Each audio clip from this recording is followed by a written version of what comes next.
probably because you're trying to hire a digital marketing agency, and I somehow reached out to you, or you reached out to me, and I sent you this link.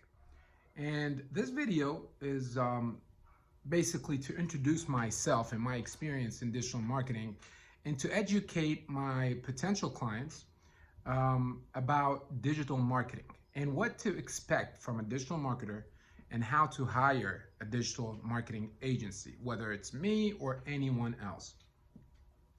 So I'd like first to talk about my experience. My name is Saeed, and I've been working in digital marketing for almost 10 years. My focus has been on all the platforms like Facebook advertising, YouTube advertising, and as we all know, Facebook ads is managed through something called the Ads Manager, and the Ads Manager runs both Facebook and Instagram. And when it comes to YouTube, Google AdWords runs YouTube and any Google ads. So my focus has been a lot on advertising on these platforms. I've also done a lot of e-commerce and setting up e-commerce sites on Shopify and WordPress sites, and redirecting traffic from Facebook and Google to the website or to the e-commerce store. So I'd like to educate my clients about how the advertising, like Facebook advertising platform, starts with. And basically, you guys have to understand that Facebook is a huge platform. So when you hire a digital marketer, we're supposed to tell you and explain to you in details how we run our ads and what audience do we target based on your objective, of course. So if you have an e-commerce store, for example, and you want to start getting the word out there, you want to start making sales, my role is, before I begin any advertising, I should explain to you how the whole process works. And usually, the Facebook platform, you create a campaign, an advertising campaign, and this campaign, usually we would run many different tests under this campaign. And when I say tests, we're basically testing different pictures or images, different text. We're running several variables, and we're testing one variable at a time. And what this does to us, or to our clients, is it could significantly reduce our cost when it comes to ad spend. So for example, if you're telling me you have, say, a budget of $1,000 a month, I should work, to the best of my client's benefit to test a lot of different variables to try to reduce his cost or cut his cost by at least 20 to 30%. And this could happen by testing many versions of your ads. Now that's one side of the story. But what you guys have to understand is there's many strong tools that Facebook now offers you as an e-commerce store. For example, there is something called a Facebook Pixel. And a Facebook Pixel is basically a piece of code that Facebook gives me to install on your website or your e-commerce store. And this Facebook Pixel does wonders. Basically, Facebook is reading all the analytics, is reading the whole entire behavior of any consumer or any Facebook user who clicks on my ad when watching Facebook and redirecting him to my website. What Facebook does is they monitor every single action this user is taking or making on this website. So the big picture, what you need to understand about Facebook is Facebook gives you three main objectives when running a campaign. One of the objectives is called an awareness objective, okay? Awareness is really for the big brands who wants to just, make their consumers always aware of them. Like, Pepsi or Coca-Cola or, any of the big brands. They always want to keep their brand out there in all our subconsciouses. So they always want to keep their ads running. Their objective here is not really to get sales because they already have enough sales throughout the years. They're already well known out there, but they just always want to keep that image in the back of our heads. So that's the awareness objective. The second objective that Facebook offers us is what's called consideration. Consideration, you have different criteria under consideration, if you will. So one of the criteria is, for example, lead generation.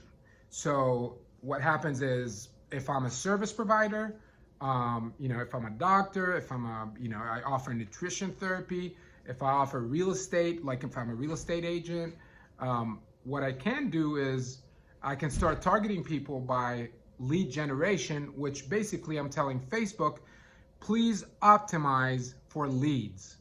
And the way Facebook does that is that Facebook tells you, okay, just be clear on what you want, and we'll go out there and we'll optimize your ad for that objective or for that target. So if I'm a real estate agent, most likely Facebook will go out there and get me leads that are related to real estate. And of course I put my target market, and I'll put my demographics, and I'll put all that good stuff, and they go out there and get me the leads I'm looking for. And this is basically when it comes to lead generation for service providers. And another one of the other criteria in the consideration objective, for example, is engagement.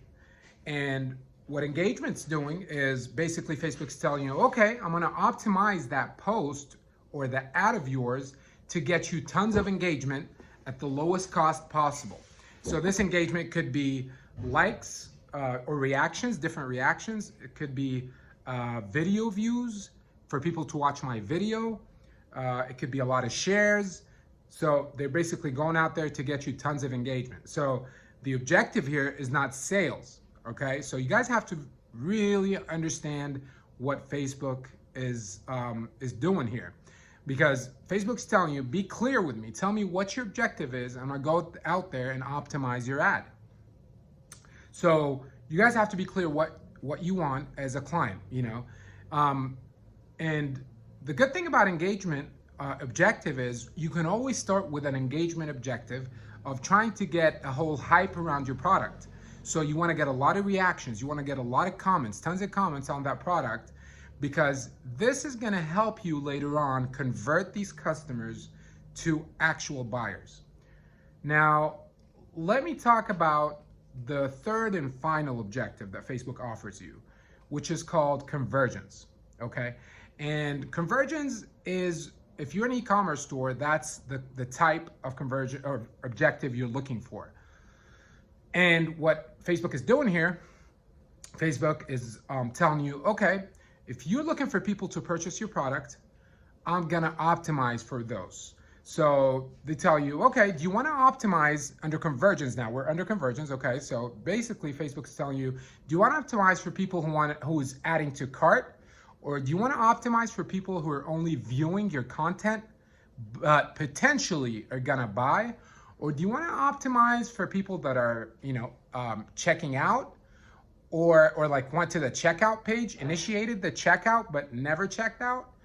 Or do you want to optimize for people that actually purchased? Okay, and the thing about that is, usually in the conversions, if you optimize for purchases straight away, it's going to be pretty expensive, okay? Which is fine, because Facebook will go out there and they'll try to get you the buyer right there on the spot. But it's going to be a lot more expensive than if I optimize for checkout or initiated checkouts or view content or add to carts. So usually a good testing strategy that we do as digital marketers, if you really know what you're doing, you would run some engagement, which is one of the objectives called under consideration. So I would run that. I would run, a couple of days, maybe a week on the engagement side, and that's a lot cheaper than conversions. Okay, and then I want to see all the hype around that product. I want to see, is it creating demand? Are people commenting? Are people giving me good feedback about it? Are people asking me for a link to purchase? Are people asking me how much my product is? If so, Then I can take it further and go ahead and do or choose the conversions, which is more expensive. But now Facebook, I can actually retarget all these guys. I could retarget all these guys who came to my engagement post, who clicked on that post, who were very interested in that post, and who left a comment, who made a reaction. Say I have about 10,000 reactions there, okay? Now, the good thing is I can tell Facebook, okay, Facebook, I want to optimize for purchase, and I want to retarget these guys. So Facebook is going to go out there, the algorithm, and they're going to go find the most likely profiles or users out of these 10,000 people who engage with me, who are more likely to make that purchase, okay? So what I did was I kind of cut in line, or I kind of did it in a smart way, where I kind of found my audience first, and then I told Facebook to optimize. And usually this could come in a lot cheaper than just telling Facebook, go out there to 1 million people in my audience and look for people to purchase. This will cost me a lot. And one thing you guys have to understand as clients is, if I'm trying to optimize for people to purchase my product, I could set a bid cap, what's called a bid cap. If I'm optimizing for purchases, I want to set a bid cap of, usually if I'm selling my product for $20, I want to set my bid cap about $10. So meaning I'm telling Facebook, please, I don't want to spend more than $10 per purchase, okay? And you got to be realistic when setting your bid caps, guys. You got to be realistic with your budgets. You can't go tell Facebook to or set a bid cap, for example, for $1 when you're selling a product for $25 or $30. That's not going to happen. You're not going to get any purchases, that's for sure. So you always, if your product is about $50, you always want to cut that in half, right? And take 50% of that and set it as your bid cap. So if it's $50, I want to set it at $25, and hoping that, my cost per purchase will be less than $20. But I gotta give Facebook that space to go out there and look for people. Because what you guys have to understand, that there's two main matrix on Facebook that you guys have to really understand as potential clients. And like I said, people have to understand how the algorithm on these platforms work. So you got what's called an impression, and you got another matrix what's called reach. And impressions are basically is the number of times Facebook or Google or YouTube serves your ads. So if Facebook serves your ads to 100,000, or if Facebook tells you your ad was served 100,000 times, that could mean that I could have one person that scrolled on their news feed about 10 times, right, up and down, and each time counts as impression, okay?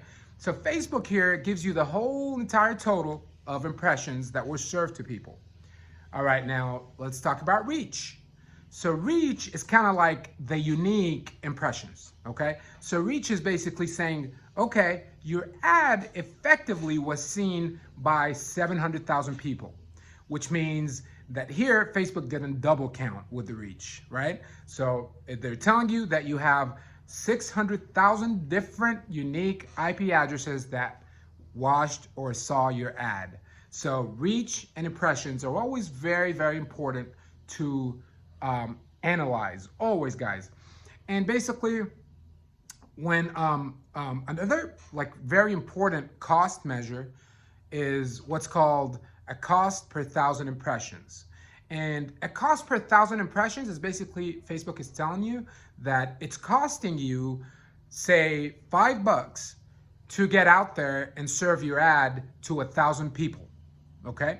Or 1,000 times, or 1,000 times seen. It costs you about $5.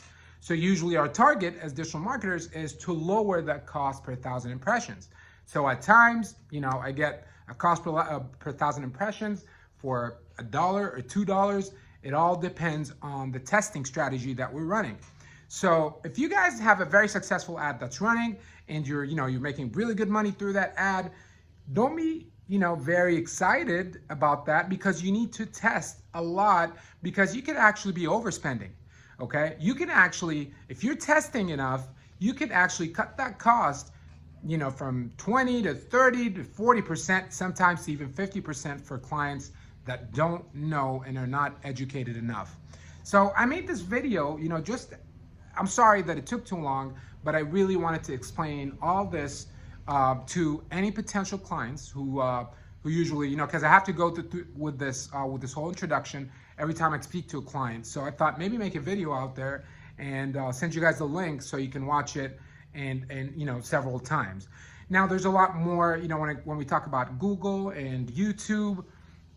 There's there's different now huge platforms that we can run ads on, like LinkedIn, like Twitter, like Pinterest. So these are the really huge platforms that matter to us guys when we're running our ads, whether it's an e-commerce store, whether it's our own website, whether it's someone like me. I offer digital marketing training, coaching, I offer different courses, and I have my own clients. So it's very important that you guys get educated on that, and that you guys know what I do when I handle your account. I always like to keep my clients in the loop. I always like to show them what I'm doing. And, I don't like to keep my clients in the dark. I want them to see.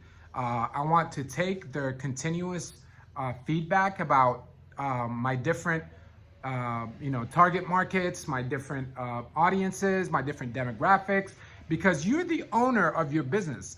You probably know more than me when it comes to targeting your client, right? So I could take your feedback and I could, do a lot of good things with it when I'm targeting. So it's very important that, the digital marketer and the client are always in the loop together. And it's very important that the digital marketer is transparent. They're not only charging you and running away. It's very, very critical that we talk to each other and we keep, I keep you in the light. I keep explaining to you what's going on, how we're converting. If we're making purchases with a certain target audience, we can always, create lookalikes on Facebook, which is a very, very strong tool that Facebook also gives us, which we can create. If we have, say, 10,000, an audience of 10,000 people, and it's working very well, I could take that and I could create a lookalike audience with, and it could like 100,000 people more. And I could create another lookalike audience for 500,000 people. And this basically means Facebook is going out there and they're searching and searching and searching for people who match the same profiles of the people who already purchased from you. So there's a lot more that we can go in details about, guys. And again, I'm so sorry for taking your time. And please reach out to me, even if, if you're not looking for a digital marketer, but you just want to, get some help. Okay. I'm very willing to help everyone. I like to answer everyone. And, and please do not hesitate to reach out on YouTube or Instagram or Facebook. Here to help, guys. Again, my name is Saeed, and looking forward to hearing from you soon, guys. Bye.